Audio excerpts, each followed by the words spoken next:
नमस्कार, India TV 7 news में आपका स्वागत है। रुक करते हैं आज की कुछ खास खबरों का। और बताएं, बीजेपी प्रवक्ता जुगल किशोर की पत्नी और बेटे ने किया नामांकन।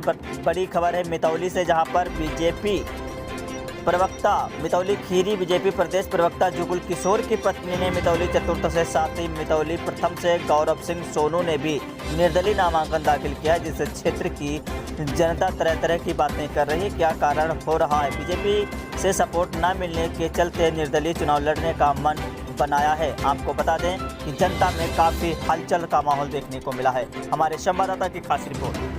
मैडम, आपका बेटा भाजपा से विधायक है और आपका चुनाव लिस्ट में नाम भी नहीं है, फिर भी आपने नामांकन करा, क्या कारण? कारण ये है कि हम जो हमारी सीट है वो हमारी सीट मतलब हमारी थी, इससे वहाँ से भाजपा ने टिकट नहीं दिया। उसके बाद मतलब जो सपा वाले हैं, जो लाला विधायक है, उसके रिश्तेदार को वहाँ लड़ा के मजबूत करना चाहते हैं, इसलिए हम उसको मजबूत होने नहीं देना चाहते हैं। इसलिए हम बीजेपी की तरफ से मतलब चुनाव लड़के हम बीजेपी के मजबूत करना चाहते हैं। लिस्ट में नाम नहीं, इसका मतलब बगावत कर दी है क्या? नहीं, बगावत नहीं है, बीजेपी को सिर्फ मजबूत करना मेरा काम है। नहीं, समर्थन बीजेपी किसी अन्य कैंडिडेट का करेगी, आपका तो नहीं करेगी ना। अगर हम जीत गए तब तो बीजेपी के हम ही हैं, नहीं जीते फिर भी बीजेपी के हम हैं। हम चाहते हैं कि हम बीजेपी को ही मजबूत करें। मतलब आपकी एक बार निगाह फिर से है जिला पंचायत अध्यक्ष की कुर्सी पर? नहीं, बात कुर्सी की नहीं है। हमने क्या कहा, हम बीजेपी को मजबूत करना चाहते हैं।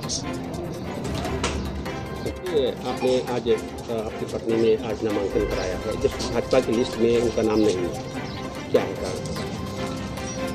हमारे सामने एक बड़ी विषम परिस्थिति है कि जिस कैंडिडेट का जिला पंचायत सदस्य घोषित किया है भारतीय जनता पार्टी ने, वो कभी भारतीय जनता पार्टी में रहा नहीं है, कभी भारतीय जनता पार्टी में नहीं रहा है, कभी पार्टी का सदस्य नहीं रहा, किसी रैली किसी कार्यक्रमों में कभी नहीं गया है। वो पूर्व समाजवादी पार्टी विधायक का रिश्तेदार है और उन्हीं का कार्यकर्ता रहा है। ये कुछ लोगों की चाल भी हो सकती है कि जो समाजवादी पार्टी का पूर्व विधायक है, उसके भाई की पत्नी वहाँ लड़ रही है, उसको जिताने के लिए ये व्यवस्था की गई है।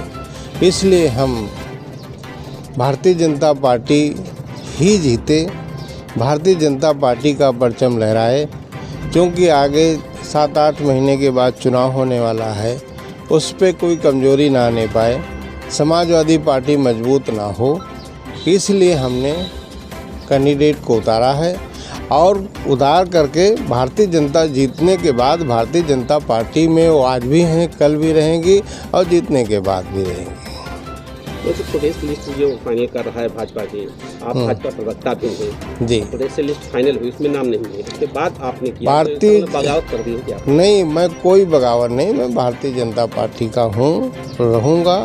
अगर भारतीय जनता पार्टी ने कहा कि आप वापस कर लीजिएगा तो मैं वापस भी कर लूँगा, लेकिन हमने अवगत करा दिया है कि ये भारतीय जनता पार्टी का कैंडिडेट नहीं, भारतीय जनता पार्टी का सदस्य नहीं है और ये गलत तथ्य पेश करके इसको टिकट दिया गया है और इसलिए समाजवादी पार्टी वहाँ मजबूत होगी। हम समाजवादी पार्टी को मजबूत होने देना नहीं चाहते।